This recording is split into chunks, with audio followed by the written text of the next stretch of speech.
Terakhir, lakukan ini dengan sabar. Wa ya'lamas sabirin.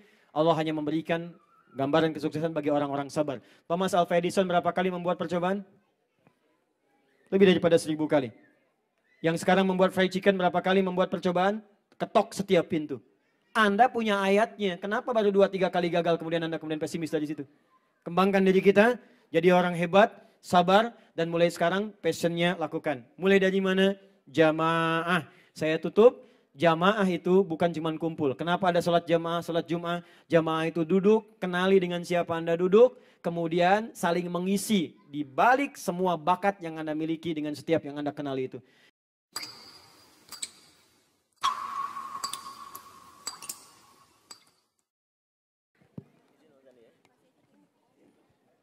Bismillahirrahmanirrahim. Assalamualaikum warahmatullahi wabarakatuh.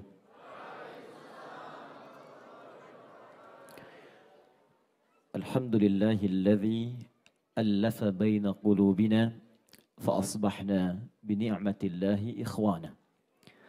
Alhamdulillah yang telah melembutkan hati kita semua sehingga dengan izin Allah semua yang ada di ruangan ini menjadi bersaudara insyaallah. Wassalatu wassalamu ala Rasulillah alladzi akha bainal muhajirin wal ansari fa asbahu bi ni'matillahi wa bi fadli Rasulillah sallallahu alaihi wasallam mu'inina ba'dhum ma'a ba'd. Dan kita bersyukur dengan dihadirkan Rasulullah sallallahu alaihi wasallam menjadi nabi kita semua yang tercatat dalam sejarah pernah mempersaudarakan muhajirin dan ansar yang dengan itu menginspirasi umat setelahnya untuk membangun persaudaraan demi kemakmuran. Fa nusalli wa sallimu ala nabiyyillahi sayyidina Muhammadin wa ala alihi wa sahbihi wa ummatihi wa dzurriyyatihi ila yaumiddin. Wa ba'du. Fa ya ibadallah, ulsi nafsi wa iyyakum bitaqwallahi faqad fazal muttaqun. فلا تموتن إلا وأنتم مسلمون فقال تعالى يا أيها الذين آمنوا اتقوا الله حق تقاته ولا تموتن إلا وأنتم مسلمون. Pertama saya ingin meluruskan sedikit, ini bukan jamaah saya ini sahabat saya, karena beda antara jamaah dengan sahabat. Beliau insya Allah orang baik, pengusaha yang baik, yang cita-citanya bagaimana dengan usahanya bisa beramal soleh. Kita bermohon pada Allah, sama-sama kita doakan, semoga beliau senantiasa dijaga dan dibimbing oleh Allah Subhanahu wa Ta'ala untuk berbakti pada bangsa, pada negara, dan bermanfaat untuk kita semua insya Allah. Yang kedua, menyampaikan rasa bahagia saya kembali bisa menatap wajah-wajah yang sebagian tidak asing bagi saya. Bahkan yang sebelah sana ini semakin bercahaya makin sore ini. Kena pantulan lampu dari atas. Prof. Aziz, sahabat saya, sama-sama kita berusaha mendirikan dan membangun Masjid Indonesia, kebanggaan kita, di street, ya, dekat street. Saya sampai ingat tanggal lahir beliau, dan saya yakin ini usia 40 tahun sepekan yang lalu. 8 Februari kalau saya tidak keliru. Ya, teman-teman dari KBRI, ya semoga senantiasa pekerjaannya dimudahkan Allah Subhanahu wa Ta'ala. Dan kita semua yang hadir pada saat ini, semoga seluruh yang ada di ruangan ini diberkahi oleh Allah Subhanahu wa Ta'ala. Hari ini spesial. Saya lihat judulnya juga begitu menantang, Bang Sandi, dan begitu menginspirasi. Tapi yang paling penting, bagaimana Allah yang menciptakan kita, membimbing kita untuk mewujudkan apa yang kita mimpikan hari ini. Saya sering buka dengan logika begini. Kalau Anda punya persoalan di handphone, maka Anda akan datang ke konter handphone. Jika Anda punya persoalan di jam tangan, maka Anda akan datang berkonsultasi pada tukang jam. Tapi jika kita punya mimpi dan cita-cita tentang apa yang ingin kita harapkan dari kehidupan kita, Maka kita mesti bertanya kepada yang menciptakan kita dan mengatur semua irama kehidupan kita. Karena itu, di sesi kali ini kita coba akan belajar bagaimana Al-Quran memberikan isyarat terkait dengan rizki dan dunia usaha, dan seperti apa kemudian pengelolaan itu untuk menghasilkan manfaat dunia dan kemuliaan akhirat ketika kita pulang kepada Allah Subhanahu wa taala. Baik, itu yang coba kita turunkan dan mudah-mudahan ada bagian-bagian tertentu yang bermanfaat untuk kita amalkan ya di kemudian hari. Saya mohon izin, boleh saya berdiri? Mas Andi izin ya? Atau ingin ikut berdiri? Oke, saya mau tanya sebentar. Pilih ya, satu di antara dua. Kaya tapi gelisah, atau miskin tapi tenang. Nggak ada pilihan ketiga, nggak usah maksa. Dua aja. Kaya tapi gelisah, atau miskin tapi tenang. Pilih yang mana? Ya sudah. Biasanya gitu. Ya, di antara dua hal yang sulit selalu ada yang ketiga. Oke, yang sudah. Sekarang kita akan cari gimana caranya kaya tapi juga tenang. Kaya tapi juga bahagia. Dan kaya dunia juga mulia. Itu yang mungkin kita coba turunkan seperti apa caranya dalam Al-Quran sehingga bisa berwirausaha seperti tema kita kali ini wujudkan seperti panduan Al-Quran dan Sunnah Nabi Sallallahu Alaihi Wasallam. Saya akan coba urutkan dulu supaya sistematikanya terurutkan dengan baik. Dalilnya apa? Urutannya bagaimana? Maknanya seperti apa? Ya. Kita buka teman-teman dengan Quran surah ke-51 ayat ke-22. Ya, di mushaf standar paling kanan agak sedikit ke bawah. Saya boleh tuliskan nggak? Supaya gampang kelihatannya. Bang Sandi saya izin sedikit ya. Teman yang di sana kelihatan ini? Oh, di atas kelihatan hebat. Ini imannya luar biasa. Belum saya tulis sudah kelihatan. Wirausahawan sejati Anda. Anda belum bekerja udah untung. Oke, satu. Kita turunkan dulu, saya tulis sebelah sini ya. Quran surah 51 Az-Zariyat. Oke. Quran surah 51, kita buka dengan teori rizki dulu. Karena semua orang usaha pasti mencari rizki. Tapi tidak setiap yang berusaha mengerti apa itu rizki. Itu masalahnya. Kalau kita paham tentang apa yang kita cari, akan begitu mudah mendapatkannya. Kenapa banyak orang kesulitan menyelesaikan persoalan? Ternyata bukan karena nggak mampu, karena tidak kenal masalahnya.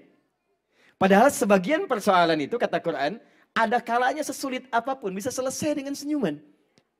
Makanya ketika Allah menurunkan persoalan seberat apapun, itu dilukiskan dengan kalimat usrun. Ain, sin, ra. Itu di bahasa Arab itu ada usrun, ada sa'bun. Itu beda. Bahasa Arab susah nggak? Susah, kata Anda. Kata orang Arab, saya tinggal di Arab, itu cukup lama. Itu anak kecil segini, mudah bahasa Arab. Saya datang, kaifa halak syekh ini. Saking mudahnya. Sekitar 2 tahun lalu saya umrah, itu di pelataran Masjidil Haram. Itu ada orang stres. Ngadep ke satu hotel, orang stres ngadep ke hotel bisa khutbah pakai bahasa Arab. Saking gampangnya bahasa Arab, orang stres pun bisa bahasa Arab. Anda bayangkan? Bagi orang Arab. Tapi bagi yang lain belum tentu, dia mesti belajar dulu. Maka kesulitan yang sifatnya relatif disebut sa'bun namanya. Sa'bun, sad, ain, ba. Ya. Hadzal amr sa'b 'alayya. Ini kayaknya susah, tapi mungkin mudah bagi orang lain. Kalau semua mengatakan sulit, nggak bisa nih, susah. Contoh, bawa mobil susah atau mudah? Susah bawa mobil begini. Kalau nyetir mobil mungkin relatif, bawa mobil pasti susah. Makanya orang mengatakan hamlus sayyarah amrun usrun. Ya, ngangkat bawa mobil itu perkara yang berat, semua orang susah. Maka setiap kesulitan yang semua orang mengatakan sulit disebut usrun namanya. Kemudahan lawannya, semudah-mudahnya. Semua orang mengatakan mudah. Angkat sedotan, mudah. Anak kecil, orang dewasa, tua, muda, mudah. Maka orang Arab mengatakan yusrun. Kalau relatif seperti ini disebut sahlun. Coba cek dalam Al-Quran. Anda tidak akan pernah menemukan kalimat sa'bun dan sulit menemukan kalimat sahlun.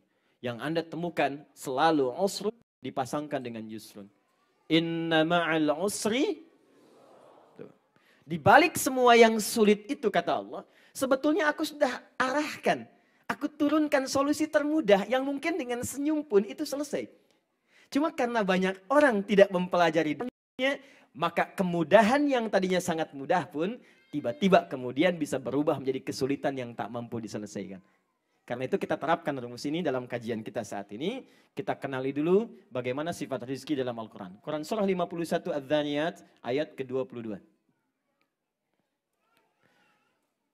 Kita turunkan lagi, saya catat dalilnya di sini, saya uraikan di sebelah sini.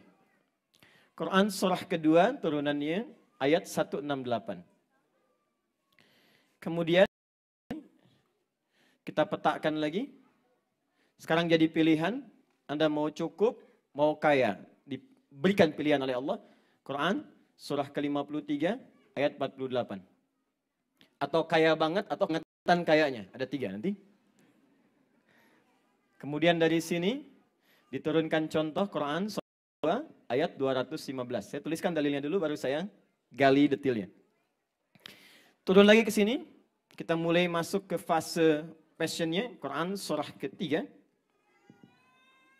ayat ke-14. Dari sini kita turunkan lagi Quran surah ke-98 ayat yang kelima, baru membuat strategi bagaimana usaha kita bisa sukses. Quran surah ketiga ayat 142. Kita 5 ayat saja dulu di pertemuan kali ini. Maaf, saya sampai jam berapa? Oke, baik. Ya, siap, nggak ada masalah. Oke, ini ada jam depan saya untuk mengukur, saya untuk memetakan persoalannya. Nggak ada masalah, Anda mau sampai subuh silakan, saya jam 5 selesai. Yuk kita mulai sekarang. Quran surah 51 ayat 22. Fokus. Lihat ayatnya.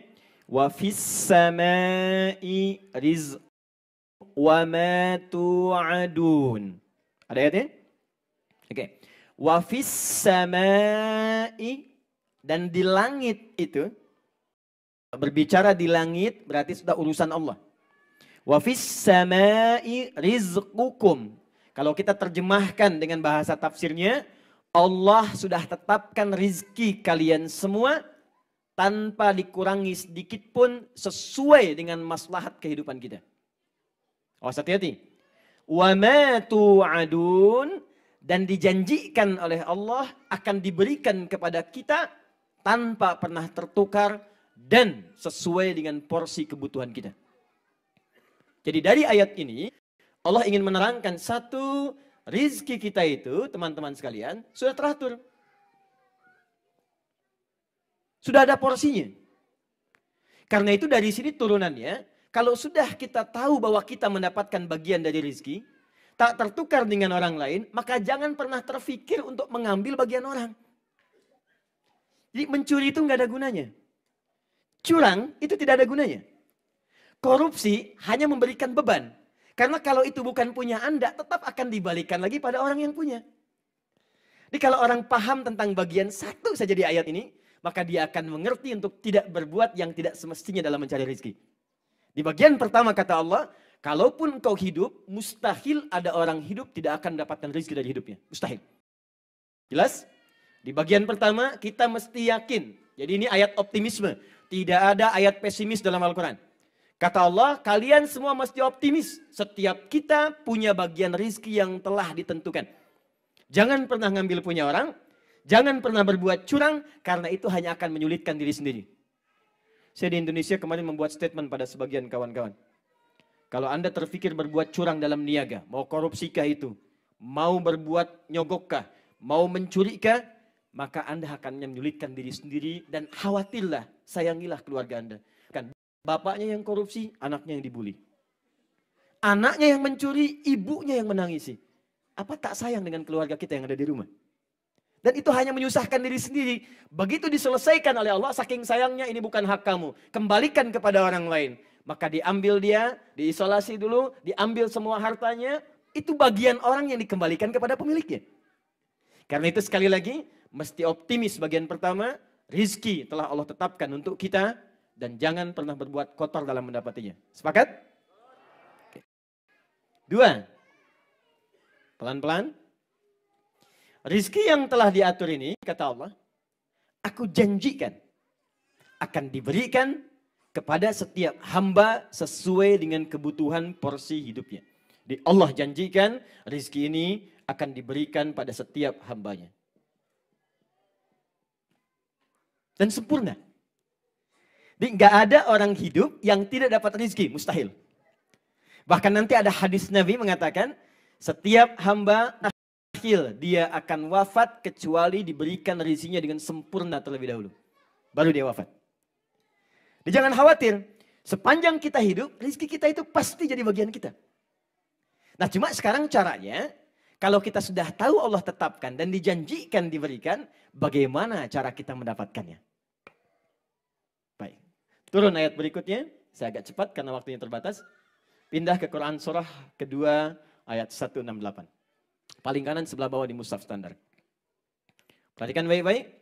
Tadi masih ingat, rizki telah ditetapkan oleh Allah di mana? Masih ingat? Di langit. Kalau ada bahasa langit, berarti itu hal yang terkait dengan hukum Allah saja. Sekarang kita tinggal di mana? Bumi. Rizkinya di langit, kitanya di bumi. Bagaimana cara mendapatkannya? Maka turunlah kemudian Quran surah kedua ayat 168 untuk memberikan jalan bagaimana mendapatkan rizki ini. Ya ayyuhan nasu. Perhatikan ayatnya. Hei semua manusia tanpa kecuali. Allahu Akbar, indah ayatnya. Saya kasih rahasia sebentar ya. Di antara kita saja. Kalau ada kata nas dalam Al-Quran. An-nas disebutkan 241 kali dalam Al-Quran. Kalau ada kata an-nas artinya ayatnya bersifat universal. Hukumnya bersifat umum, tidak dikhususkan pada orang muslim atau yang beriman saja. Jadi ketentuan rizki yang pertama, Allah sebutkan ketentuan ini bersifat umum untuk semua manusia. Artinya sepanjang ada manusia, baik dia muslim atau bukan, tetap akan mengikuti ketentuan yang telah Allah tetapkan ini. Kalau Anda ingin mendapatkan rizki, semua manusia mesti menempuh jalan yang telah ditetapkan ini. Lihat kalimatnya. Ya, maaf, izin saya detilkan sedikit. Ya, saya tuliskan begini supaya kita belajar lebih detil. Teman-teman fokus. Ya, disebutkan 361 kali dalam Al-Quran. Pelan-pelan. Ayyuha disebutkan 150 kali. Nas disebutkan 241. Ya, ini huruf panggilan. Memanggil semua jarak tanpa batas. Nida'il qarib, mutawassit, ba'id. Memanggil yang dekat, yang menengah, jauh. Seakan-akan Allah ingin katakan begini. Hei semua manusia tanpa kecuali. Baik yang merasa dekat, sedang menengah jaraknya, ataupun jauh dariku. Semua tanpa kecuali. Ayyuha, terdiri dari kata ayyun dan ha. Ayyunya munada, fungsinya taukid. Paham? Tidak. Taukid, sesuatu yang bermakna menguatkan. Haknya tanbih, mengingatkan. Kalau kita terjemahkan dengan ilmu bahasanya, menjadi begini terjemahannya. Hei semua manusia tanpa kecuali, dekat, menengah, ataupun jauh. Saya ingatkan pada kalian, dan ini kuatkan dalam jiwamu yang paling dalam. Jika engkau ingin mendapatkan rizki yang telah aku janjikan, kulu mimma fil ardi halalan tayyibah. Ini rahasia pertamanya. Kalau Anda ingin dapatkan rizki, pertama kulu. Di situ diterjemahkan dengan apa? Makan. Nah, teman-teman, di sini di ilmu balaghah menggunakan rumus dzikrul ba'di yuradu bihil kullu. Kalau di bahasa Indonesia sinekdo pas prototo. Disebutkan sebagian yang dimaksud keseluruhan. Baik, dalam ayat ini diterjemahkan dengan makan. Sebetulnya yang dimaksud bukan makan. Yang dimaksud kerja. Usaha. Jadi kalau Anda ingin dapatkan rezeki, ya kerja. Usaha. Di rizki, walaupun telah ditetapkan, mustahil bisa diraih kalau tidak ada ikhtiar dari kita untuk mendapatkannya. Jadi kata Allah yang pertama, kalau Anda ingin mendapatkan rizki yang telah saya tetapkan, maka Anda mesti kerja, mesti usaha. Dan Umumnya kan kalau orang kerja, kalau ditanya kan mau cari makan kan? Papa mau kemana? Mencari sesuap nasi. Padahal yang dicari rice cooker, nyari pakaian, nyari minuman, nyari rumah, nyari mobil kan? Nah, ini menggunakan sinekdok pas prototo. Di hukum yang pertama kata Allah, fokus baik-baik. Kalau Anda pengen dapat rezeki, maka mesti apa? Kerja. Mesti apa? Usaha. Ini semua hukumnya berlaku universal. Jadi kalaupun Anda imannya kuat, Anda jadi kiai, Anda jadi syekh, tapi nggak mau kerja, mustahil rezeki turun. Saya pernah di Kairo tahun 2006, itu ada perdebatan dua orang pintar. Hafal Quran dua-duanya. Yang satu berkata begini, rezeki nggak usah dicari, ya Allah janji dikasih sama kita. Allah kan janji di surat 51 ayat ke-22. Kita pasti diberi, jadi nggak usah kerja. Yang satu berkata nggak bisa diberikan itu terkait dengan pekerjaan. Kata yang pertama tadi saya akan buktikan. Saya akan bersembunyi di sebuah ruangan di masjid. Yang di masjid itu sering ada donatur untuk ngasih makanan. Jadi kalau di Timur Tengah itu ada masjid-masjid yang donaturnya suka ngasih makanan bagi orang itikaf. Orang ini sembunyi di satu tempat, ruang DKM, ngumpet di bawah meja. Ini kisah nyata. Jadi begitu hari pertama, donatur datang kasih makan, yang dapat makan, karena dia sembunyi nggak dapat. Hari kedua kasih makan lagi, yang ada di situ ikhtiar. Ada yang ngaji, ada yang sholat, ada yang doa. Kelihatan dapat makan. Karena dia sembunyi nggak dapat. Hari ketiga, karena sudah 2 hari nggak makan, masuk hari ketiga. Begitu datang donaturnya, kebetulan bawa makanannya agak banyak. Begitu sudah dikasih, tanya sama marbotnya, hal min akhir lagi nggak? Kata marbotnya, lah mafish, nggak ada. Kata orang ini, kalau gitu saya pergi ke tempat lain. Karena dia merasa sudah 3 hari lapar, akhirnya dia mulai memberikan kode. Kaget marbotnya, dilihat begitu dibuka ada orang sembunyi. Allah, kenapa Anda nggak bilang ada di sini? Syekh, coba minta bagian. Dikasihlah kemudian 2 bagian kotak makanan. Begitu diberikan, teman yang berdebat di awal tadi langsung mengejar orang itu. Dia hapus yang tidak ingin saya hapus. Ya, ini aja. Ya itulah celakanya. Kadang-kadang menghapus yang tidak ingin kita hapus ya. Quran surah 53 ayat ke-48. Oh, itu sudah cukup Mas. Ya, udah ya. Semoga Allah ampuni dosa-dosa antum. Ya. Syukran. 1 rizki yang teratur.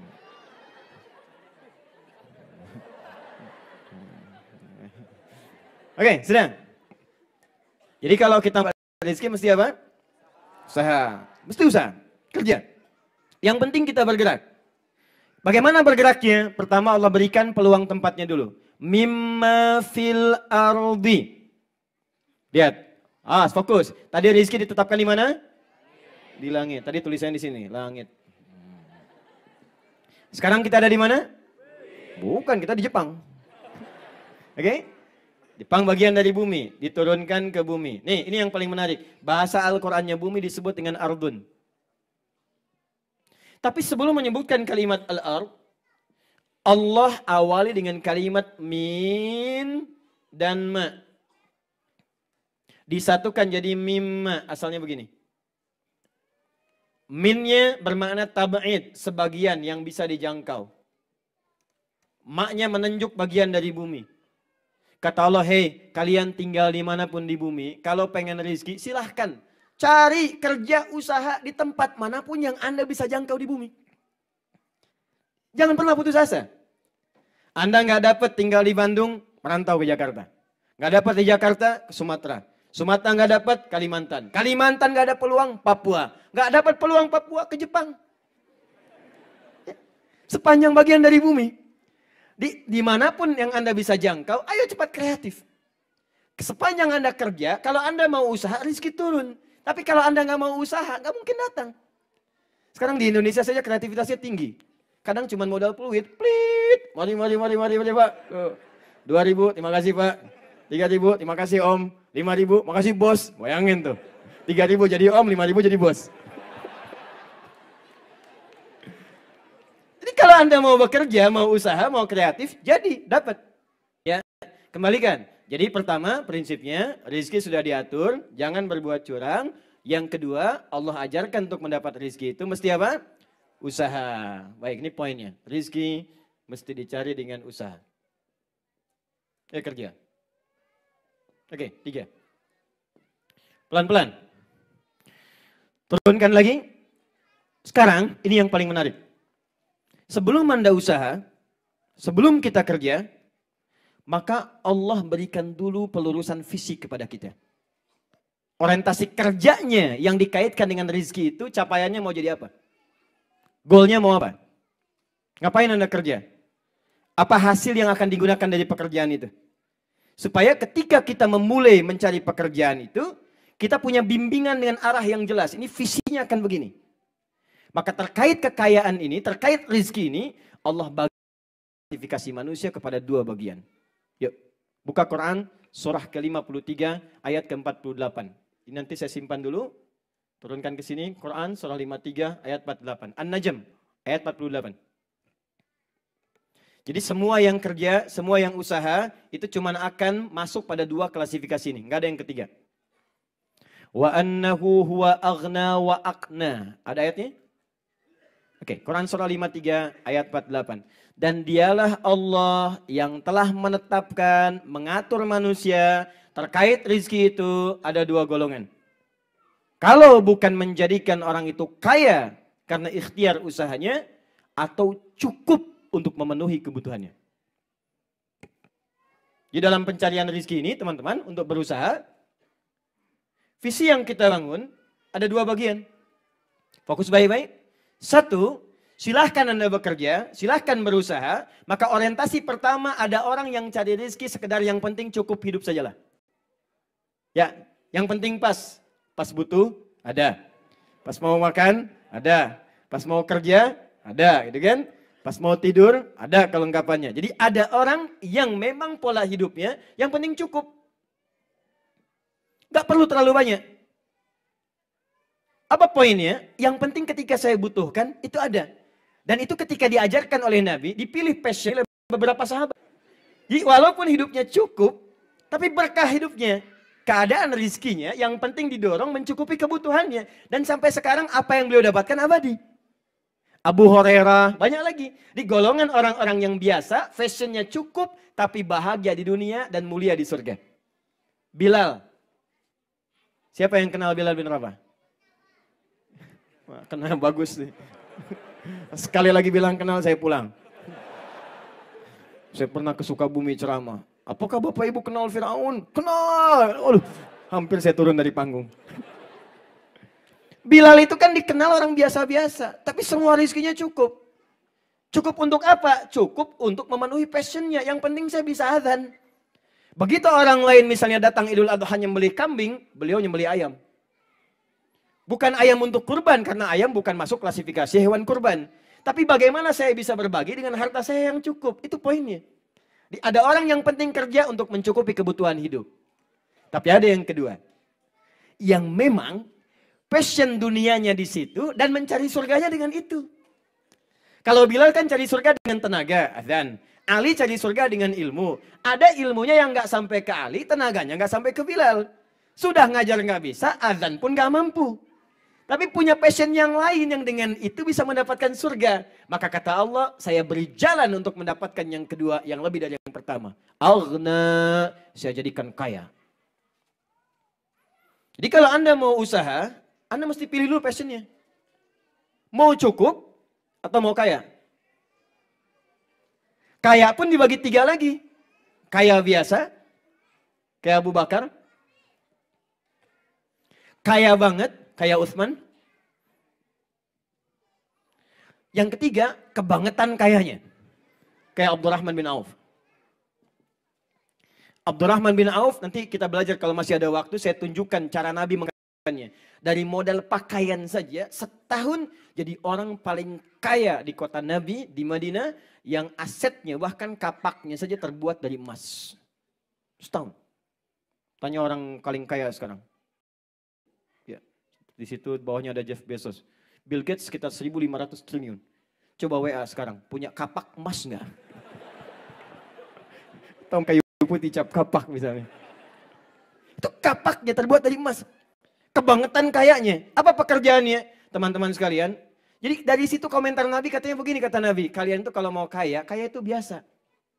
Jadi bagi umat Islam kaya itu normal biasa. Bukan kebanggaan tertentu. Bukan kebanggaan tertentu, biasa saja. Yang tidak biasa itu bagaimana mengelola kekayaan itu supaya baik dunia dan sukses akhirat. Abdurrahman bin Auf bisnisnya dahsyat, tapi kebiasaannya tiap hari 3 bagian. Sepertiga orang Madinah itu dibebaskan utangnya oleh beliau. Sepertiga lagi diutangi, dikasih modal untuk bekerja. Sepertiga lagi disantuni oleh beliau yang tak mampu bekerja, masa produktifnya hilang. Artinya semua orang Madinah bebas pekerjaannya. Ya, saya teruskan lagi. Jadi poin ini teman-teman sekalian kita pasti pilih dulu nih. Mau yang cukup di sini atau mau kaya ke sini. Jadi nggak ada orang miskin. Yang ada itu cuma cukup dan kaya. Siapa orang miskin? Orang miskin itu yang tidak pernah merasa cukup dalam kehidupannya. Kalaupun Anda punya harta, terlihat melimpah, tapi nggak pernah merasa cukup. Hakikatnya Anda miskin. Itu poinnya.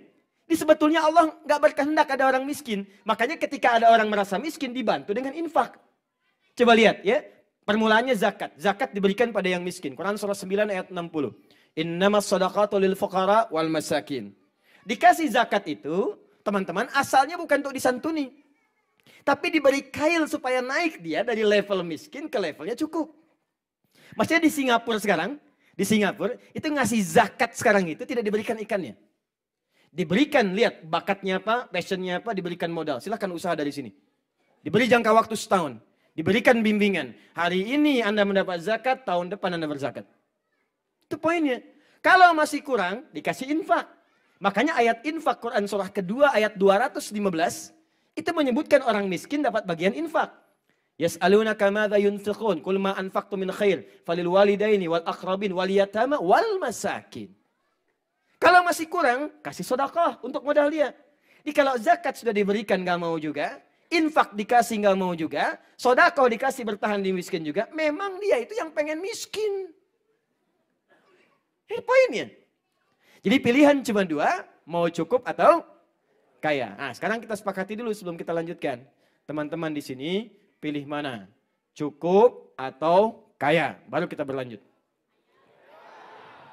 Nah, kalau cukup ya cukup sampai di sini selamanya. Yang cukup angkat tangan.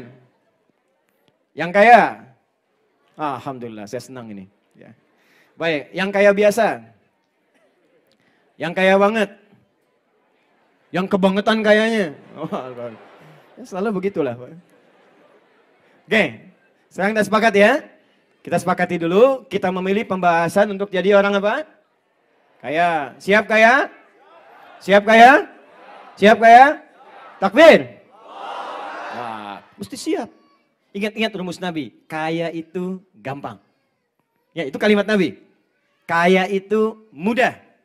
Yang sulit bagaimana mengelola kekayaan supaya Allah ridha. Oke, sekarang kita mulai. Waktu saya terbatas sedikit lagi. Sekarang saya turunkan ke sini.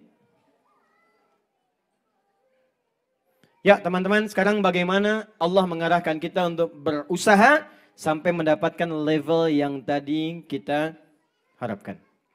Pertama, kita masuk dulu turunkan ke Quran surah ketiga ayat 14. Paling kanan agak ke bawah sedikit di mushaf standar. Zuyyina lin-nasi hubbus syahawati minan nisa'i wal banina wal qanatiril muqantarati minadh dhahabi wal fiddati wal khailil musawwamati wal an'ami wal harth. Ada ayatnya? Baik. Ini sama dengan kita semua. Zuyyina lin-nas, nas umum. Masih ingat tadi terjemahan kita? Semua manusia, kata Allah, itu umumnya senang untuk mendapati bagian berikut. Dihiasi, senang perhiasan. Senang tampil menyenangkan. Dengan bagian-bagian berikut. Pertama, kecenderungan manusia senang berkeluarga. Di hubbus syahawat di sini, itu maaf, jangan diartikan laki-laki ke perempuan saja. Termasuk perempuan ke laki-laki. Karena kecenderungan berkeluarga itu dari 2 arah. Jalannya ta'aruf. Ya, tak kenal maka ta'aruf, bukan tak sayang. Ya. Anda kenal istri tetangga kan tidak harus sayang. Ya. Tak kenal maka ta'aruf. Baik, pertama manusia senang berkeluarga. Kalau sudah berkeluarga, ada pasangan, ada keturunan, maka cenderung kemudian mengarahkan pola hidupnya untuk mendapatkan kemapanan dan kenyamanan dalam hidup. Apa di antaranya? Dia ingin menaikkan status sosialnya. Maka dia akan mencoba memaksimalkan tenaga usahanya. Pertama, awas fokus baik-baik. Hubbus syahawati minan nisa'i wal banin wal qanatiril muqantara. Mengoleksi harta benda, menambah kekayaannya di aspek-aspek berikut. Sekarang perhatikan baik-baik. Kalau kita rahasia besar kepada kita, kalau Anda ingin mendapatkan fokus aspek kekayaan yang melimpah, qanatiril muqantara, di koleksi kekayaan yang banyak, koleksi kekayaan yang luas, hidupnya lebih mapan, harta meningkat, maka ada beberapa passion yang bisa kita dapatkan dari situ. Dari sini kita wujudkan dengan wirausaha yang mungkin kita bisa hadirkan. Satu, ada aspek di bidang mineral terkait dengan barang tambang, emas, perak, dan sejenisnya. Ini prospektif. Tapi mohon maaf ya, jangan dilihat emasnya. Ada ulama yang menerjemahkan emas di sini adalah kalau Anda ingin usaha, kalau Anda ingin bekerja, maka coba cari passion pada bidang yang punya nilai intrinsik di dalamnya. Emas itu dulu bukan hanya sekedar jadi bahan galian. Anda menggali menemukan bagian dari mineral. Ya, misalnya mohon maaf, temukan emas, temukan perak, sekarang ada uranium, ada nikel, ada macam-macam sejenis dari sini. Tapi yang paling menarik, emas itu dulu diberikan arahan banyak oleh Nabi, isyarat yang sangat banyak dalam hadis sebagai barang yang punya nilai intrinsik tinggi. Artinya apa? Kalau Anda ingin cari kerja, coba cari peluang-peluang usaha yang dengan usaha itu di dalamnya punya nilai yang tinggi. Yang nggak putus pada masa itu saja. Tahun depan nilainya bisa naik lagi. Tahun depan bisa berkembang lagi. Tahun depan punya nilai lebih daripada sekarang. Coba sekarang dari mata uang saja Anda bandingkan ya. Nabi mengajarkan kita untuk bisa bertransaksi dengan emas. Sekarang bandingkan dengan uang kertas. Ini contoh saja. Contoh. Kertas itu kan nggak punya nilai intrinsik. Secara ekonomi ya kertas. Kalau disobek selesai. Karena itu di dalam sistem ekonomi, Bang Sandi lebih paham, itu selalu mengalami penurunan. Kalau saya ceritakan lebih dalam tentang sejarah uang kertas, mungkin bakal pada kaget. Tapi saya simpan dulu. Ya. Jadi dulu kan pakai emas. Kemudian dicoba untuk kertas, untuk memonopoli nilai ekonomi dunia. Tapi secara singkat saya ingin katakan, kertas dibandingkan dengan emas itu nilainya sangat kecil. Sehingga ketika dia dijadikan sebuah nilai pertukaran, seakan-akan barangnya makin naik padahal nilai uangnya diturunkan. Barangnya tetap. Coba Anda beli kambing misalnya, 2 tahun lalu dengan kambing sekarang, nilainya pasti beda. Kambing sekarang lebih mahal dibandingkan kambing 2 tahun lalu. Tempe 5 tahun lalu lebih mahal dibandingkan tempe sekarang. Padahal tempenya itu aja. Keratnya segitu, jumlahnya segitu, besarnya segitu. Tapi kenapa kemudian menjadi mahal? Ternyata bukan tempenya yang mahal, tapi uangnya yang nilainya diturunkan. Kertasnya yang diturunkan. Jadi dengan menggunakan kertas itu bisa diatur. Sekarang kalau pengen naik-naik, kalau pengen turun-turun. Tapi emas tak bisa. Naik terus, naik terus, naik terus. Nah poinnya, kalau Anda ingin usaha, jangan lihat emasnya. Cari pokok usaha yang kira-kira bisa berkembang nilainya sampai kapanpun dia naik bukan turun. Misal, Anda cari misalnya di bidang tanah. Anda bergerak di properti. Atau Anda misalnya di bagian teknologi. Ada yang bikin misalnya, di bagian softnya, perangkat lunaknya. Ada di bagian hardware-nya, dikembangkan lagi ke depannya. Bagian pertama kata Quran, kalau Anda ingin mencari bidang usaha, maka cari objek yang nilainya bisa berkembang terus di masa depan. Paham bagian pertama? 1. Saya agak cepat ya. 2. Wal khailil musawwamah. Wal khailil musawwamah. Di situ diartikan apa? Kuda tunggangan. Khail, teman-teman, khail itu bukan kuda biasa. Kuda yang digunakan sebagai alat transportasi zaman dulu. Di Ferrari-nya dulu, zaman-zaman dulu, zaman jahiliyah, zaman Nabi, sampai ke keemasan Islam di masa lalu, Ferrari-nya itu ya kuda.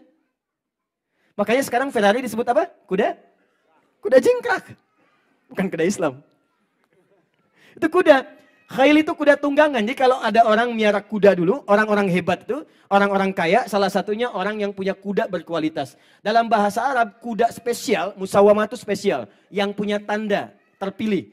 Kuda spesial, tunggangan spesial, itu orang yang hebat pasti punya kuda yang paling bagus. Tunggangan yang paling hebat. Apa itu? Khail. Nah orang yang kalau pengen usaha cepat, dia dari kecil miara kuda. Pakan kudanya, pilihan kuda terbaiknya. Bahkan sampai sekarang, maaf ya, ada orang yang mengabadikan pakan kuda ini sampai kemudian dimatikan benihnya di Amerika. Dan diambil dari Quran. Namanya qodba. Qodba. Wa zaituna wa nakhla.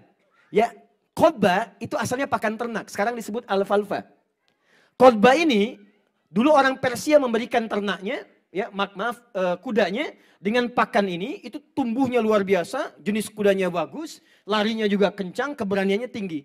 Dibawa oleh Tariq bin Ziyad ke Spanyol, ke Andalusia. Disebarkan, dibawa pakan ini. Ketika kemudian umat Islamnya lalai dari situ, bertransformasi peradaban dibawa ke Eropa, Islamnya mulai tertinggal, makan pakan ini dibawa kemudian, diriset. Ada yang ke Brazil, ada yang ke Amerika, ada yang ke Spanyol. Makanya sampai sekarang kuda-kuda Spanyol itu bagus. Tapi sebetulnya yang paling menarik, pakan kuda, benih kuda, bibit kudanya dibawa sampai dengan dijual, yang harganya sangat mahal itu bagian dari lahan usaha yang diisyaratkan oleh Al-Quran. Sekarang bertransformasi ke dunia otomotif.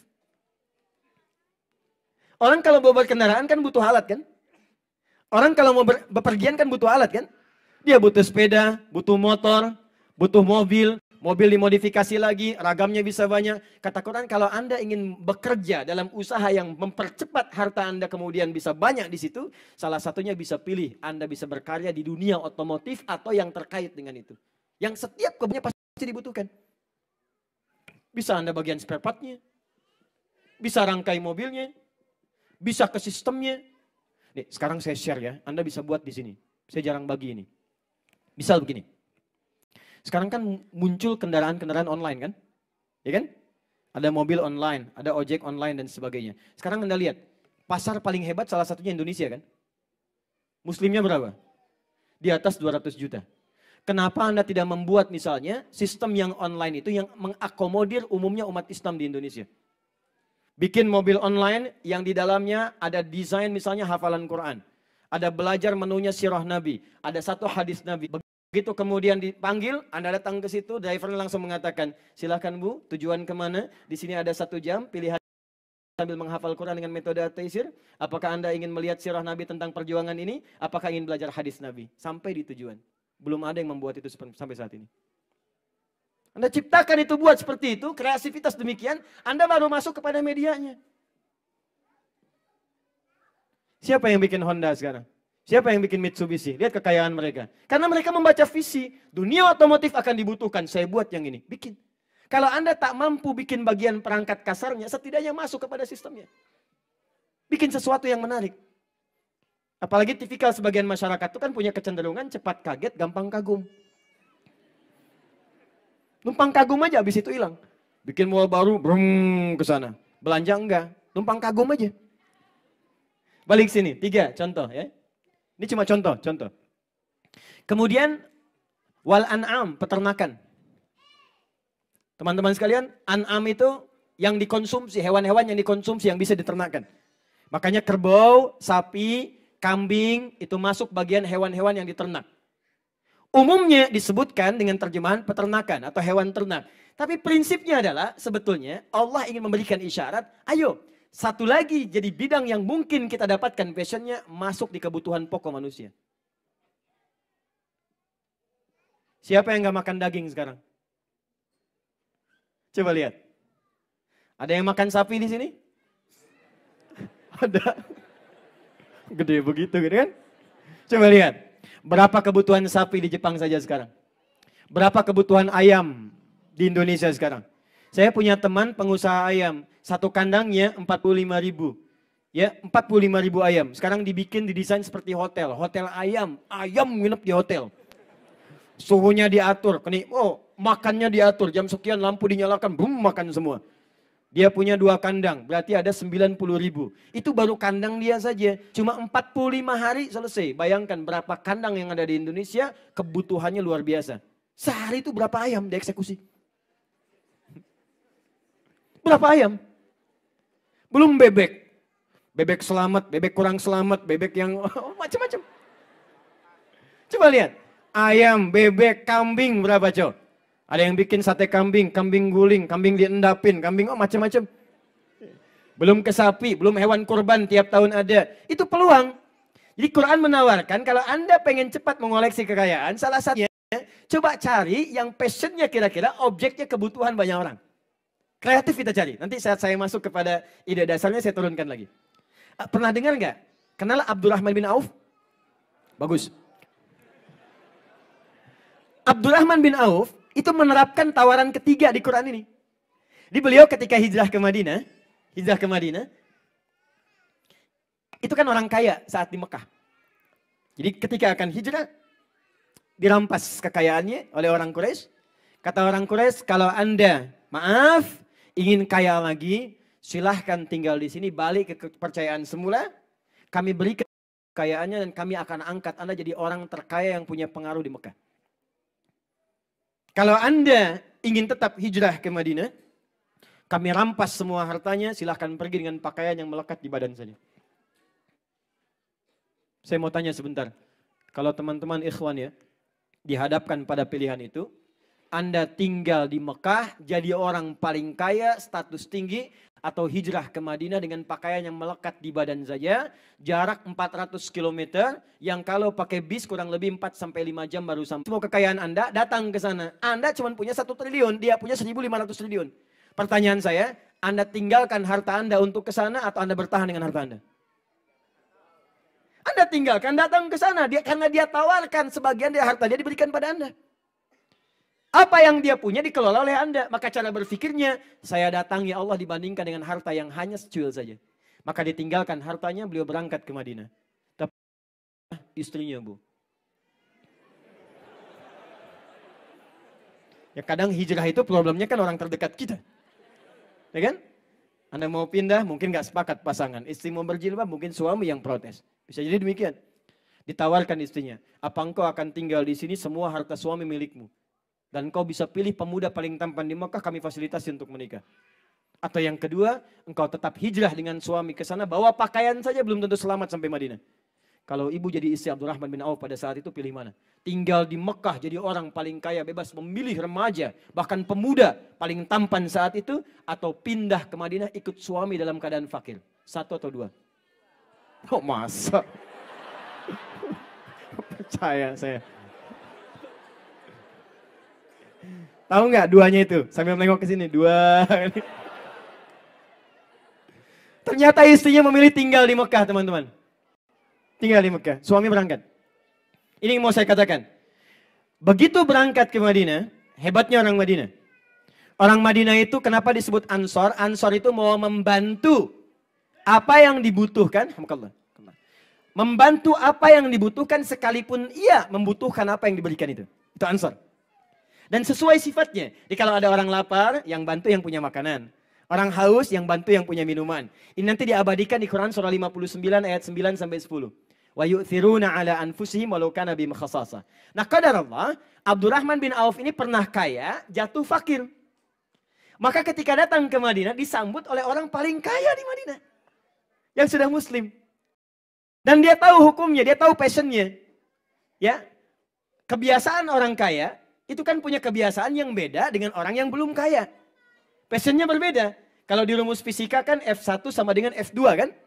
Ya kan? Gaya gerak sama dengan gaya dorong. Pukulnya pelan, bunyinya pelan. Pukul kencang, bunyi kencang.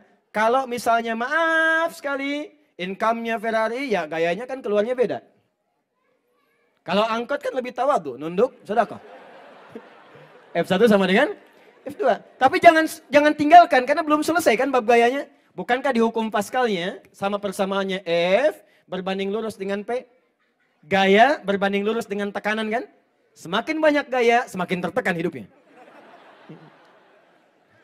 Ini levelnya level tinggi, turun ke bawah. Aku khawatir punya tekanan dalam hidupnya.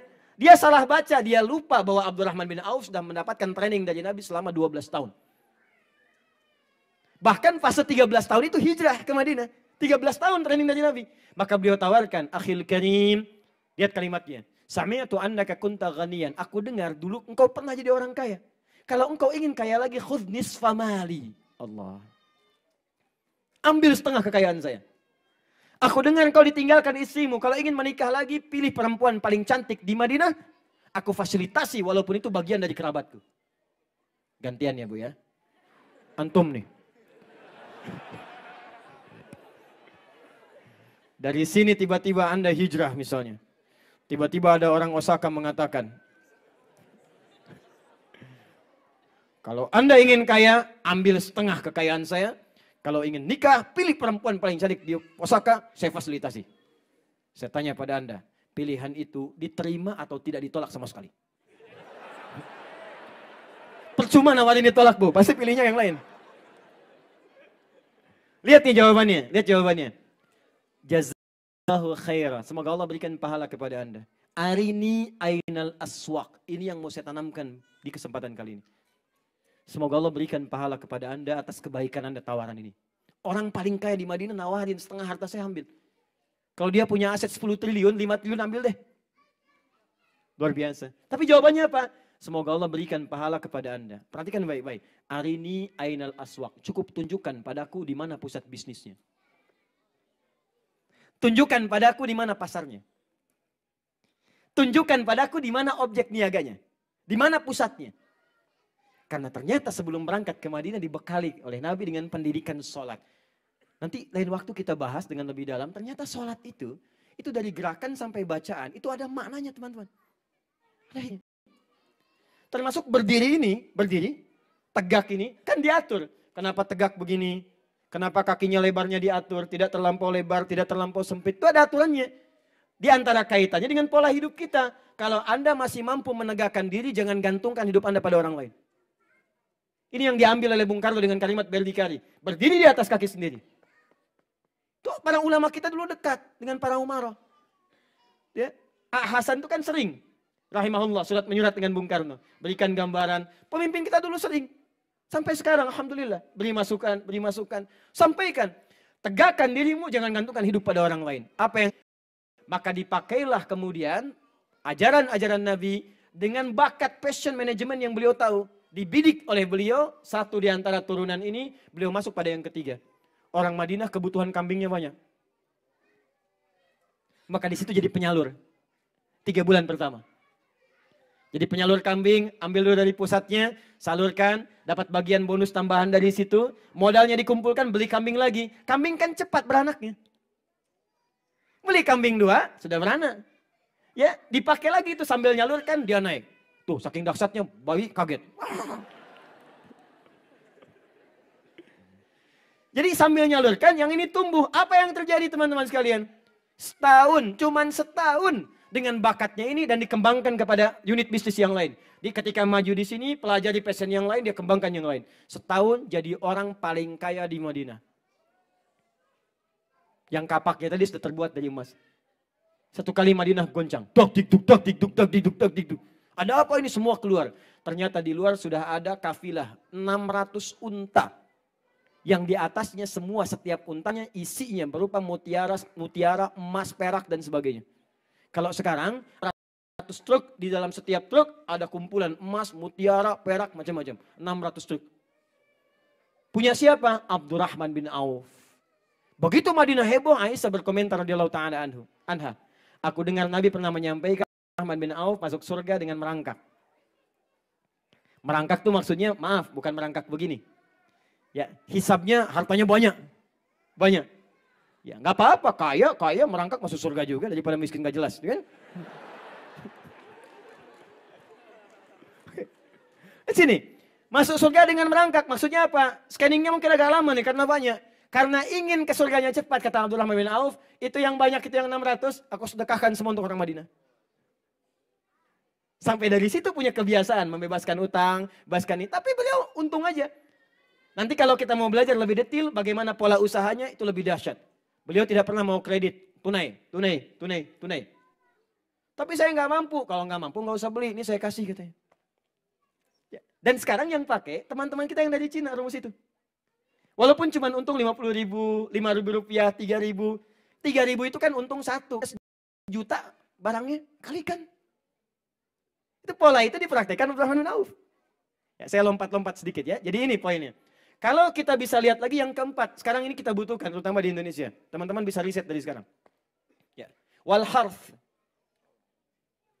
Pertanian, perkebunan.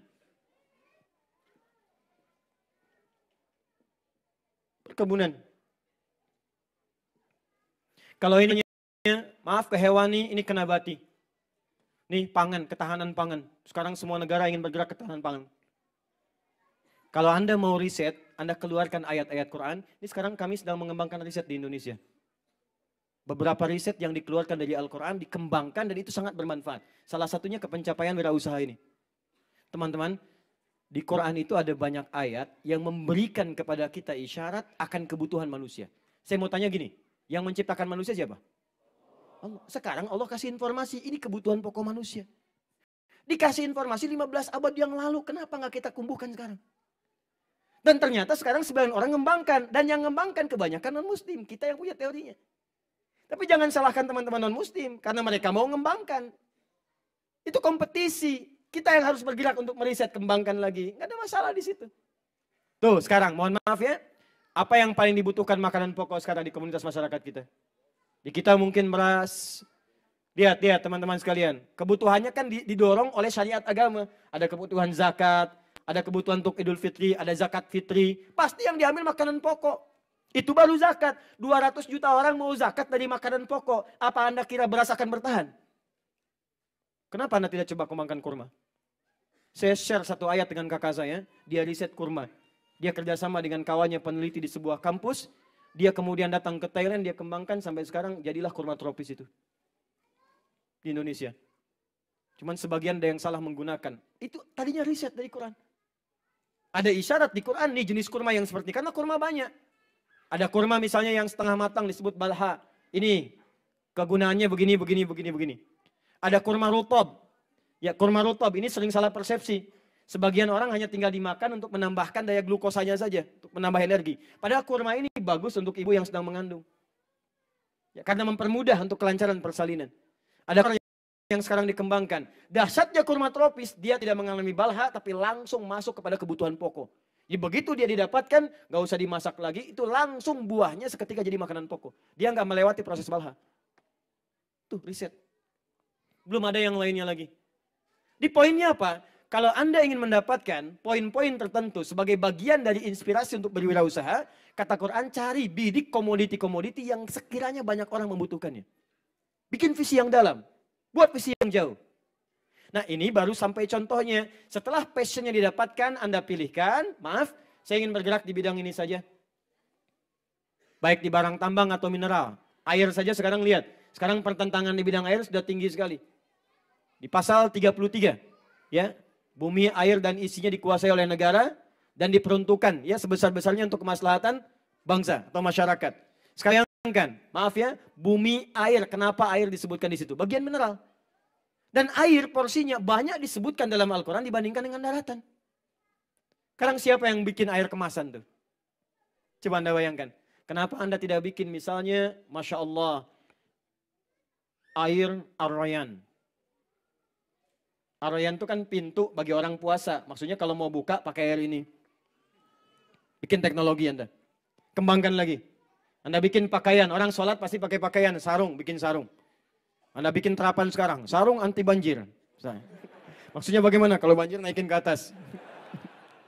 Pokoknya Anda carilah. Ya. Dari sini ya mau yang mana pesannya yang mau Anda gerakan.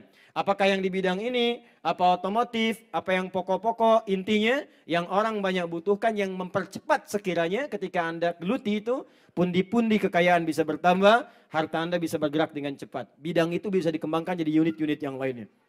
Nah sekarang, kalau passionnya sudah ketemu, bagaimana cara memulainya? Saya agak cepat sedikit ya, saya tinggal 8 menit lagi. Saya cuma dapat 90 menit, ya jadi kalau agak kurang, panitianya sebelah sana tuh.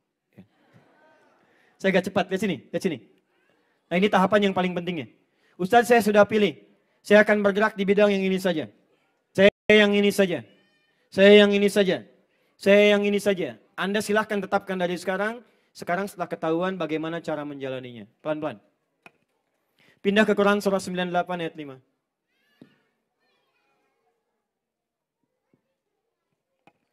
Sudah? وَمَا أُمِرُوا إِلَّا لِيَعْبُدُوا اللَّهَ مُخْلِصِينَ. Tidaklah kalian semua diperintahkan kecuali menjadikan sebagai ibadah dengan ikhlas karena Allah. Yang pertama, kalau ingin memulai usaha ini, saya mau tanyakan sebentar. Rizki siapa? Yang punya harta benda siapa? Yang maha kaya siapa? Maka pesan Al-Quran, luruskan dulu niat sebelum bekerja, semua lakukan karena Allah. Gila. Nanti Allah akan mudahkan. Sekarang Anda pengen kaya, tapi Anda jauh dari yang maha kaya. Bagaimana bisa dapat kaya? Anda pengen harta, tapi bermusuhan dengan yang punya harta. Bagaimana bisa mendapatkan harta? Karena itu langsung ayat ini nanti ditafsirkan dengan ayat lain yang lebih dahsyat. Itu ada di Quran surah 61 ayat yang ke-10. As-Saff. Quran surah As-Saff. Ayat 10. Sampai 13. Perhatikan, ini langsung disebutkan niaganya, usahanya. Ya ayyuhalladzina amanu. Hei semua orang yang beriman. Ingat, kalau yakin dengan Allah, pengen dekat dengan Allah, maka kunci pembukanya disebut iman pintunya. Makanya semua orang yang yakin dengan Allah, dia bersyahadat dulu. Bukankah kalimat pertama syahadat, asyhadu an la ilaha, yakin dengan Allah. Kalau sudah bersyahadat, disebut beriman. Panggilan Qur'annya berubah dari ya ayyuhan nasu menjadi ya ayyuhalladzina amanu. Perhatikan baik-baik. Ya ayyuhalladzina amanu. Hai semua orang yang beriman kepada Allah. Hal adullukum ala tijaratin tunjikum min azabin alim. Mau enggak kata Allah, aku tunjukkan pada kalian cara berniaga terbaik yang akan membebaskan kalian dari perasaan sulit yang dalam. Dari perasaan tersiksa ketika menjalaninya. Ini bukan konteks akhirat saja, tapi konteks dunia. Ada orang pengen kaya, tapi cara kerjanya tersiksa. Berangkat gelap, pulang gelap, tuntutan kerja banyak. Kadang lembur, kadang stres. Begitu stres keluar bikin onar. Capek sendiri. Kadang pelampiasannya ke minuman, pelampiasannya ke kriminalitas. Kadang-kadang bawa pisau, tusuk sana sini. Ada yang bikin ini, bikin itu. Stres. Kaya memang, tapi tidak menikmati kekayaannya. Kaya memang, tapi tidak nyaman dengan kekayaannya. Makanya tadi saya sampaikan dari awal, Anda itu pengen kaya gelisah atau miskin tapi tenang. Tetap kan pilihannya kaya tapi tenang. Jadi kata Allah, nih kalau Anda ingin kaya dan tenang, Anda ingin kaya tak tersiksa dalam pekerjaan, aku tunjukkan jalan pertamanya untuk mendapatkan itu semua. Tijarah itu bisnis. Usaha. Apa jalannya? Teruskan ayat 11-nya. Tu'minuna billah. Kamu yakin dulu dengan Allah. Fokus teman-teman. Yuk kita lihat. Satu. Tu'minun billah. Kerja usaha pertama. Termasuk di sini berwirausaha. Siapa yang Anda ingin jadi milioner ke depan atau billionaire bahkan. Ya. From $1 misalnya to $1 billion company. Dari $1 jadi jutaan atau bahkan miliaran, triliunan ke depannya. Maka jalan pertamanya kata Allah, kalau nggak pengen susah dalam pekerjaan, pertama Anda harus bekerja dengan dasar iman dulu. Satu iman. Secara singkat begini, iman itu yakin dengan semua ketentuan-ketentuan Allah. Kalau sudah yakin, siap menjalaninya. Sekarang saya tanyakan dulu pada semua teman-teman. Beriman kita? Yakin kita? Siap menjalankan ketentuan Allah? Dasar pertama kalau ingin kaya dan ringan, kaya mudah, kaya bahagia kata Allah, ikuti dulu semua ketentuanku. Syarat pertama iman. Kedua, ikuti petunjuk Rasulku. Makanya kalimat setelahnya wa rasuli. Nanti saya turunkan detailnya ya. Nanti Nabi berikan detailnya. Kalau pengen ini, begini. Kalau usaha begini, begini. Tinggalkan yang ini, kerjakan yang ini. Hasilnya seperti ini. Ada semua lengkap. Kedua, detailnya lihat pada petunjuk Rasul.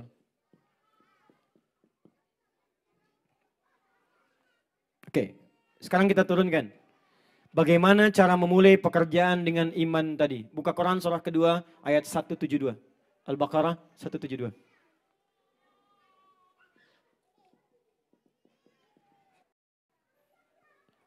Teman-teman masih ingat tadi?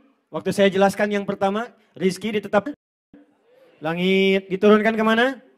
Cara meraihnya dengan apa? Usaha, kerja kan? Al-Baqarah 168 tadi panggilannya An-Nas atau Amanu? Nas kan? Ya ayuhan nasu. Sekarang kita ingin naik, pindah levelnya. Dari manusia biasa kepada orang beriman.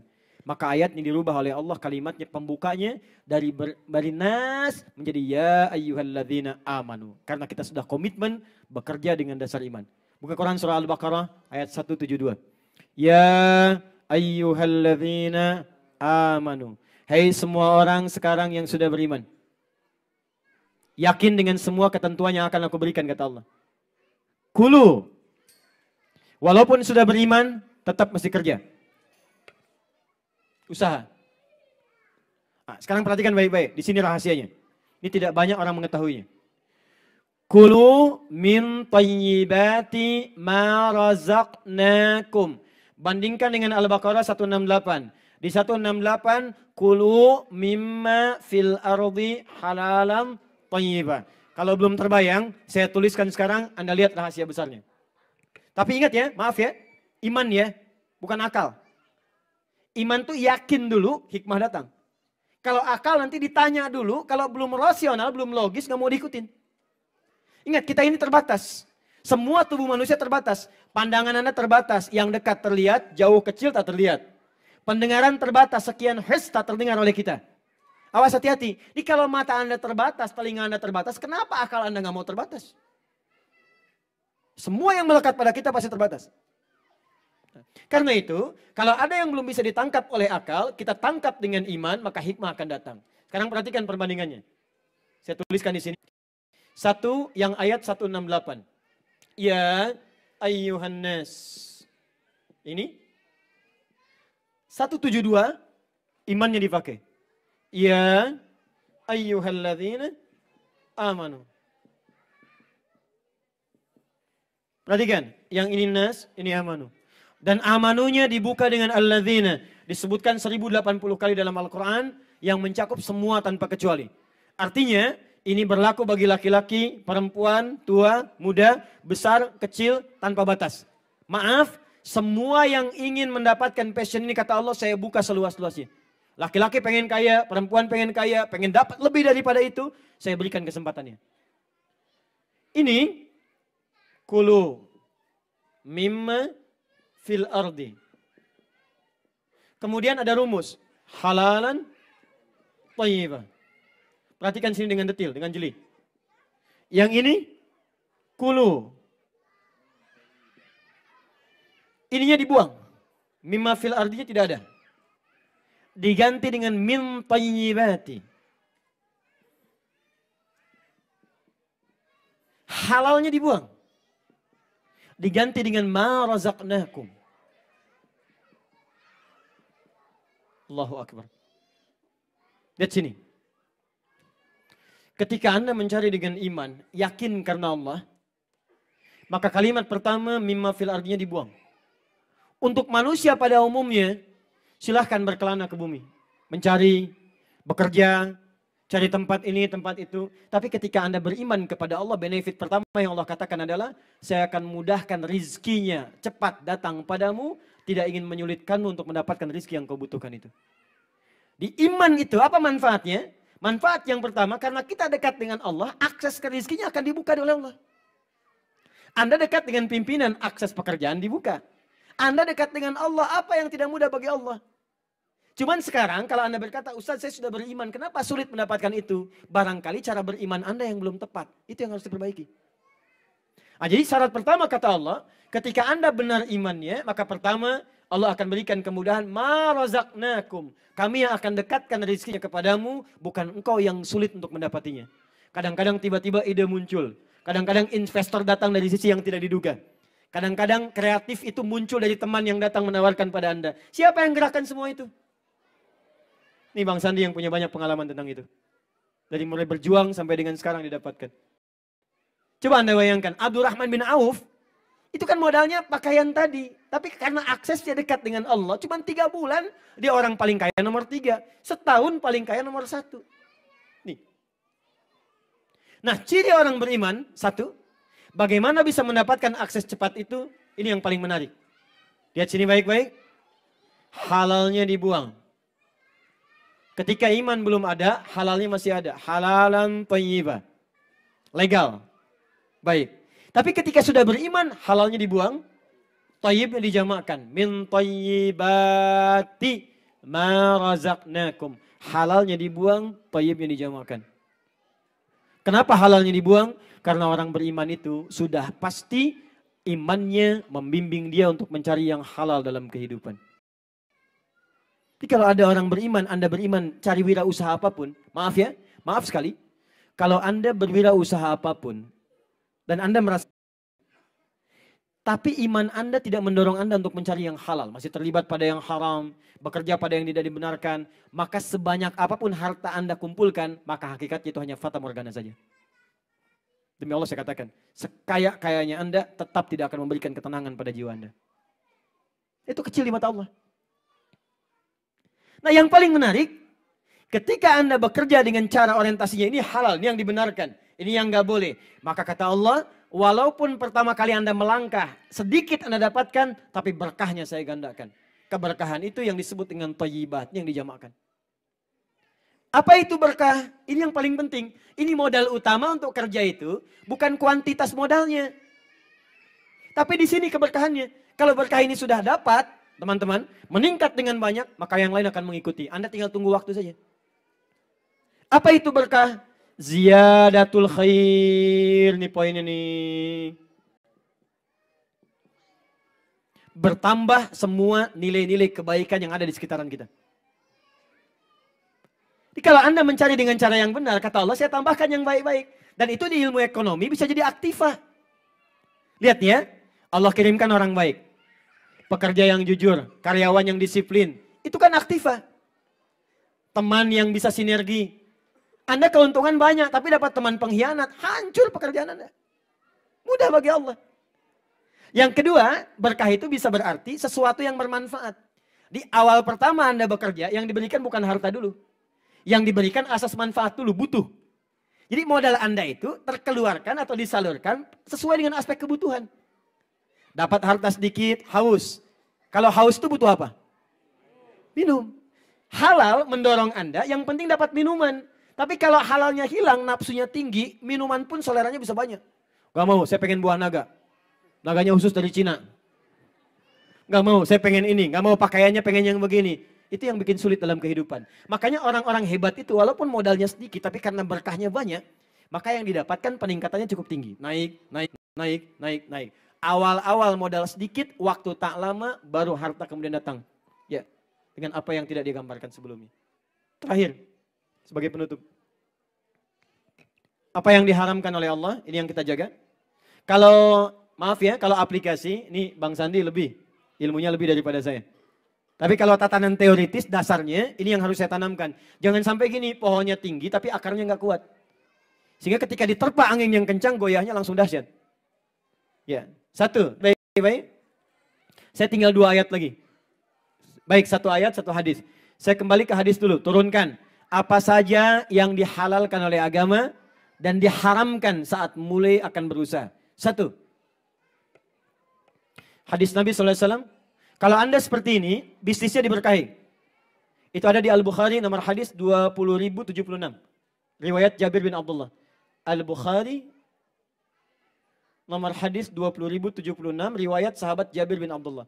Rahimallahu rajulan samhan idza ba'a wa idza ishtara wa idza iqtada. Allah akan merahmati, memberkahi seorang pengusaha. Seorang wirausahawan. Seorang pebisnis, seorang pedagang. Samhan idza ba'a wa idza ishtara wa idza iqtada. Yaitu orang yang menjalani proses niaganya sesuai dengan ketentuan Allah, memudahkan bagi manusia saat dia membeli, saat dia menjual, dan saat dia menagih utang yang dia pinjamkan kepada orang-orang sekitarnya. Seperti apa orang-orang ini? 1, menjauhi khida'un. Semua unsur penipuan. Jauhi yang menipu. Termasuk maaf, sekarang dilebarkan oleh para ulama, termasuk maaf sekali, mungkin ini kurang menyenangkan. Maaf ya, mengikuti lelang atau tender-tender dengan sifat-sifat yang menipu. Menawar dengan harga tertentu padahal nggak beli. Hanya untuk menaikkan harga saja supaya orang beli lebih tinggi. Manipulatif. Ya, saya beli sekian, ayo siapa lagi? Sekian, saya 1 juta yen, saya 2 juta yen, saya sekian yen. Padahal cuma orang-orang yang dipasang saja. Supaya yang lainnya menaikkan harganya, menaikkan tawarannya. Maka ini masuk dalam kategori khida. Bisa masuk ke online, awas hati-hati. Online berubah dari khida menjadi gharar. Misal, masang barang, fotonya bagus, kualitasnya kayaknya bagus, tiba-tiba speknya datang tidak seperti apa yang diharapkan. 3, riba. Ini banyak sekarang. Ayo pelan-pelan berpindah. Ini sudah janji Allah. Quran surah kedua ayat 275. Wa ahallallahu al-bai'a wa harrama riba. Kalau Anda ingin jual beli, ingin wirausaha, Allah akan kasih bimbingan. Tapi kalau Anda berbuat riba, kata Allah, Allah akan hancurkan itu. Baik itu sekarang atau nanti saat Anda kembali kepada Allah Subhanahu wa taala. Pindah. Pelan-pelan. Ya, jadikan jembatan. 3 yang terakhir, ini riba babnya luas ya. Ada detailnya, jadi Anda jangan juga terlalu ekstrim mengambil langkahnya, hati-hati. Ini ada turunan-turunannya. Nanti ada terkait dengan permodalan, ada terkait dengan barangnya, ada dengan transaksinya. Jangan disimpulkan cepat karena nanti ada turunan-turunannya. Saya hanya sampaikan umumnya dulu. Yang terakhir, yang keempat, awas. 1 khida tadi, yang kedua gharar, yang ketiga riba. Yang keempat, jual beli barang-barang atau objek yang langsung diharamkan oleh Allah dan Rasulnya. Komoditi haram. Maaf ya, maaf. Semua benda yang diharamkan. Misal ada binatang, apa binatang yang diharamkan? Misal Anda jualan itu misalnya. Ya, itu lebih baik ditinggalkan. Pindah kepada yang lain. Ada bab yang membolehkan. Ada bab. Misal, Anda sedang tidak ada pekerjaan lain. Yang ada cuma jualan itu. Tapi itu pun di tempat orang yang makan daging itu. Bukan umum yang ada muslimnya. Cuma dalam keadaan yang sangat darurat, gak ada pekerjaan lain. Sebab pasti resikonya panjang, bersentuhan, megang, melihat, ini najisnya, macam-macamnya dan sebagainya. Menyulitkan Anda sendiri. Anda mau sholat susah, ya bersihnya juga tidak mudah dan sebagainya. Kalau tidak ada pilihan-pilihan lain, hanya itu dulu, maka jadikan sebagai jembatan untuk mencari pekerjaan lain lebih baik. Paham? Maaf, yang diminum apa yang haram? Semua bentuknya. Semua bentuknya, semua bentuk santika, awas, hukumnya haram. Jangan jualan ekstasi, jangan jualan sabu, ya, jangan jualan khamar, jangan jualan yang macam-macam, termasuk baik pengedarnya, peraciknya, penyalurnya, salesnya, macam-macamnya. Selesai. Awas yang sekarang banyak berlaku nih di properti, agen-agen sering khida terlibat di sini. Banyak nih di sini, gharar. Nawarkan ini, nawarkan sales begini, ternyata tidak seperti speknya. Ya, janjian kemudian dengan dealer, ya, dengan leasing, dengan macam-macam, naikkan sekian, padahal ada unsur ribanya misalnya. Ya, kalau Anda pakar matematika, sebetulnya lebih untung bisnis murni dibandingkan riba. Riba itu nggak ada untungnya. Nih lihat ya, Anda jualan pakai riba, dari 2 juta misalnya, modal. Kemudian dijual, setiap Anda telat sedikit dalam jangka setahun, bayar, jadi 2.200.000 misalnya. Keuntungan berapa? 200.000. Sekarang Anda jualan kambing, langsung aja nggak usah pakai ribanya. Walaupun cuma sedikit misal, setiap 1 kambing 1 juta, modal tadi 2 juta. 1 kambing 1 juta, ambil 100.000. Jelas? Baik, sekarang Anda kembangkan itu. Belikan dari situ 1 juta. Kemudian jual yang kedua, dapat berapa? 2 juta. Untung berapa? 100. 2 juta berapa? 2.200.000. Itu 1 kambing. Kalau Anda punya banyak kambing dalam waktu yang sama. Misal, Anda punya 20 juta, kalikan lagi 200.000, dapat berapa? Belum kalau berkembang lagi. Kalau saya detilkan lagi, nanti saya jabarkan persamaan matematikanya. Riba sekian, untung sekian. Demi Allah saya katakan, perbandingannya jauh sekali. Ini orang yang bergerak di riba itu seperti orang bodoh. Saya katakan orang bodoh. Kenapa? Karena menyulitkan diri sendiri, merugikan konsumen, memunculkan perselisihan, munculkan madarat, bisa jadi ada tindakan-tindakan kriminal, dan pada akhirnya tidak pernah ada kekayaan yang abadi. Selesai. Saya tutup terakhir. Quran surah 3 ayat 142. Ini penutupnya dan saya selesai di sini. Paling kiri sebelah atas. Quran surah 3 ayat 142. Setelah ini saya berikan amalan-amalan. Doanya, sholatnya baca apa dan sebagainya. Ya. Am hasibtum an tadkhulul jannata. Fokus teman-teman. Ini saya tegaskan sekali lagi ya. Di bab-bab tertentu saya belum berikan detailnya. Kalau Anda ingin mengaji detail, saya masih ada sampai hari Senin. Jadi nanti bisa diturunkan babnya. Saya baru berikan umum karena kita konteksnya sekarang sebentar ya. Am hasibtum an tadkhulul jannah. Apa Anda duga begitu mudah mendapatkan jannah? Apa artinya jannah? Oh, sini persoalan kita. Itu tidak selalu diartikan dengan surga.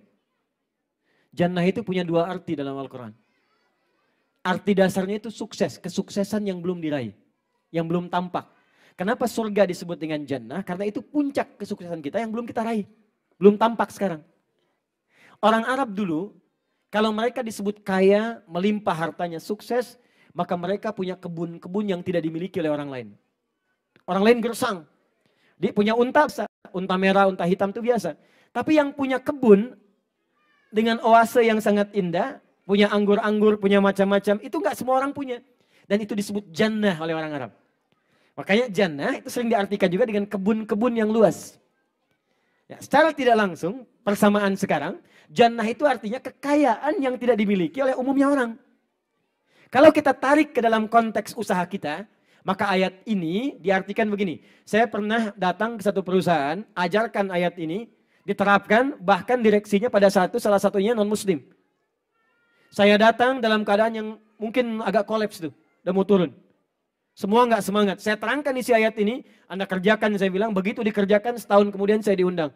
Cuman untuk melihat Ustadz, kalau jamnya menunjuk kepada jam 2, artinya dalam sejam 2 miliar dapatnya. Am hasibtum an tadkhulul jannata. Apa Anda duga begitu mudah meraih kesuksesan? Bahkan untuk mendapatkan surga yang Anda mimpikan. Walamma ya'lamillahu alladhina jahadu minkum wa ya'lamas sabirin.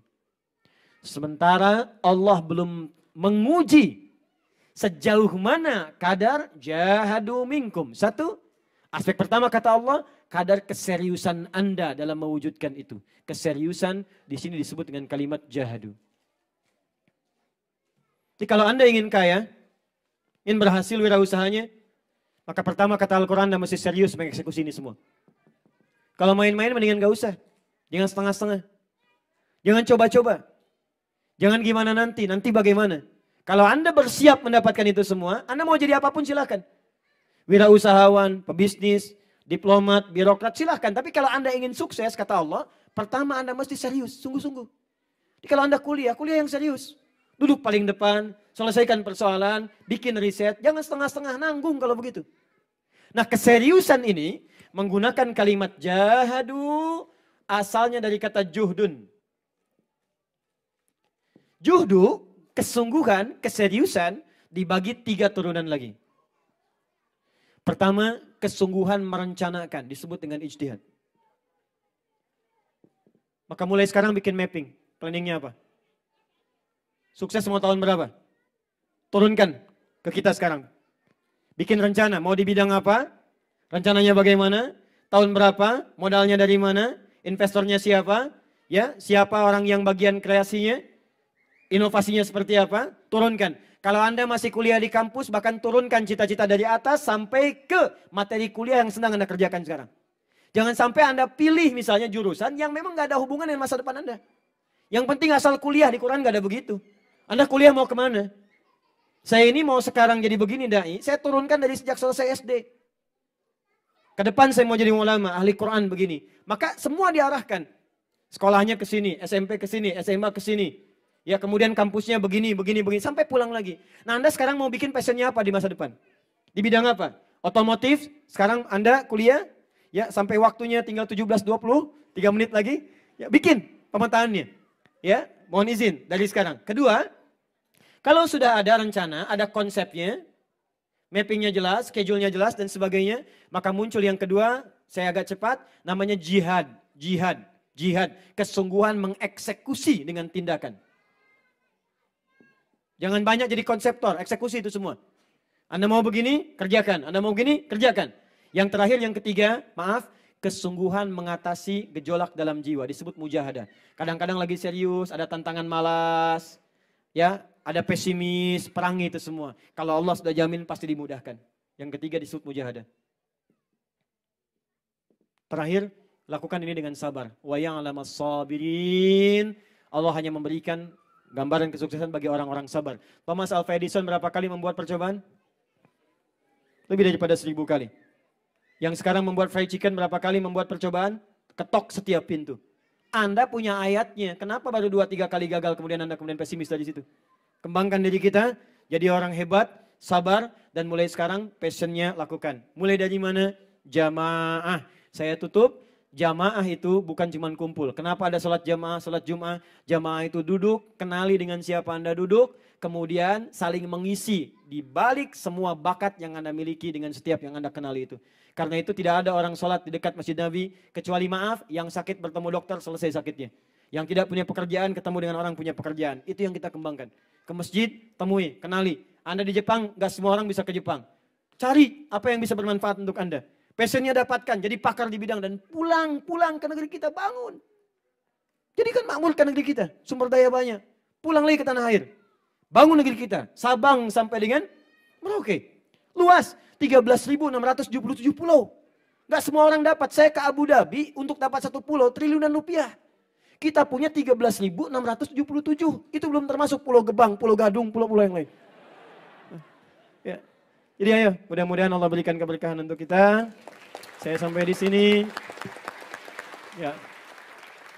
Saya cuma motivasi saja, ayatnya sudah saya turunkan, dalilnya sudah Anda dapatkan, janjinya sudah Anda terima, contohnya juga sudah ada, bahkan sebagian yang real juga ada di samping saya, ada Bang Sandi di sini. Dan singkatnya, kita berdoa kepada Allah Subhanahu wa taala, semoga dengan apa yang telah kita dapatkan dilancarkan dan dimudahkan oleh Allah Subhanahu wa taala. Baik. Sebelum kita berdoa, saya mau tanya kembali, siap jadi kaya? Siap. Siap jadi kaya? Siap. Siap jadi kaya? Siap. Siap jadi wirausahawan yang bermanfaat? Siap. Baik, maka saya tutup dengan sebuah ayat. Apa perbedaan wirausahawan yang beriman dengan yang belum beriman? Quran surah ke-28 ayat 77. Wabtaghi fima atakallahu daral akhirah wala tansa nasibaka minad dunya. Kalau kamu sudah kaya kata Allah, jadikan hartamu untuk mencari surga yang telah engkau impikan itu. Karena itu Allah turunkan ayat sedekah, ayat infak, ayat zakat, supaya Anda gunakan harta pada yang dibenarkan oleh Allah Subhanahu wa taala. Kalau cuma kaya dan fashion saja, sudah ada korun. Jangan bersaing dengan korun karena Anda tidak akan menang untuk selamanya. Cukup kita mendekat kepada Allah, kita awali dengan doa. Mudah-mudahan dengan doa ini semua pekerjaan kita diberkahi dan dimudahkan oleh Allah Subhanahu wa taala.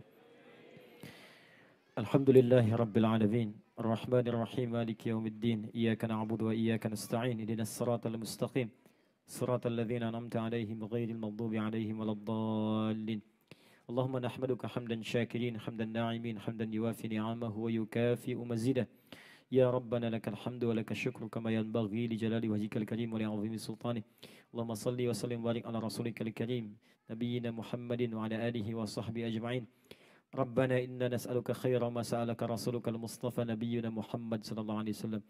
Ya Allah, kami bermohon segala kebaikan kemuliaan yang pernah dipermohonkan oleh Rasulmu Nabi Muhammad sallallahu alaihi wasallam. Wa na'udzubika min kulli masta'adza bika anhu rasulukal mustafa nabiyyuna Muhammad sallallahu alaihi wasallam. Dan kami berlindung kepadamu dari segala keburukan yang pernah diperlindungkan kepadamu oleh Nabi Muhammad sallallahu alaihi wasallam. Allahumma Rabbana la tada'alana fi maqamina hadha wa fi kulli maqamin dhanban illa ghafarta. Duhai Allah, jika memang di ruangan ini ada satu di antara kami yang masih berlumur dosa, kami mohon kepadamu ya Allah, jangan biarkan dia meninggalkan tempat ini kecuali Engkau telah ampuni segala dosa-dosanya. Wala hamman illa farajtah. Jika ada di antara kami yang masih larut dalam kegelisahan, mohon ya Allah, jangan biarkan dia meninggalkan ruangan ini kecuali Engkau telah tenangkan keadaan hatinya. Allahumma waladainan illa qadaitah. Jika ada di antara kami ya Allah yang hidupnya terimpit oleh utang piutang, maka limpahkan rezeki kepadanya untuk dapat melunasi utangnya dan lahir dalam kehidupan bahagia. Allahumma wala asiran illa yassarta. Jika ada di antara kami yang tengah mengalami kesulitan, di rumah tangganya, di pekerjaannya, kehidupan sosialnya. Maka mohon ya Allah dengan keikhlasan amalnya, mudahkan dan angkat semua kesulitannya. Allahumma inna nas'aluka al-ghina wal 'afwa. Alif baina qulubina ya Allah bitaqwak. Allah, kami berkumpul pada saat ini untuk mengharap dan kami berpisah memohon rahmat-Mu. Maka kami mohon ya Allah, satukan kami di antara yang hadir pada saat ini ya Allah dengan jiwa-jiwa yang baik, sifat-sifat yang mulia. Persaudarakan kami ya Allah dan jauhkan kami dari perpecahan. Allahumma ahfad umara'ana waj'alhum udala. Ya Allah, mohon jaga dan bimbing para pemimpin kami dan berikan bimbingan kepada mereka untuk bersikap adil dalam setiap putusan mereka. Berikan bimbingan ya Allah kepada mereka bahwa mereka akan dihisab di hari kiamat kelak. Wahfad fal ulama ya Allah waj'alhum mukhlasina fi da'watihim. Dan mohon jaga para ulama kami, ikhlaskan mereka dalam berdakwah ya Allah. Dan berikan bimbingan kepada mereka bahwa mereka akan dihisab di hari akhirat kelak. Allahumma ya Allah, idza kana hunalika baqiyata ayyamina faj'al baqiyata ayyamina hayatan thayyibah. Duhai Allah, jika masih tersisa ya Allah kehidupan bagi kami di hari esok, maka mohon jadikan lembaran hidup kami lebih baik daripada hari-hari sebelumnya. Allahumma idza kana akhiral yawm wa hadzal yawm min akhir hayatina faj'al hadzal yawm husnal khatimah. Ya Allah, jika memang hari ini hari terakhir kami hidup dan harus menghadap kembali kepadamu di hari ini, maka mohon jadikan hari ini bagi kami sebagai husnul khatimah. Ya Allah, bersihkan ya Allah, bersihkan jiwa kami dari berbagai kotoran yang bisa merasukinya. Allahumma ati anfusana taqwaha wa zakkiha anta khairu man zakkaha anta waliyuha maulaha. Allahumma barik fi hayatina wa umrina wa umurina wa kulli nashatatina wa khafatan ya Allah fi hadhil bilad fil Yaban.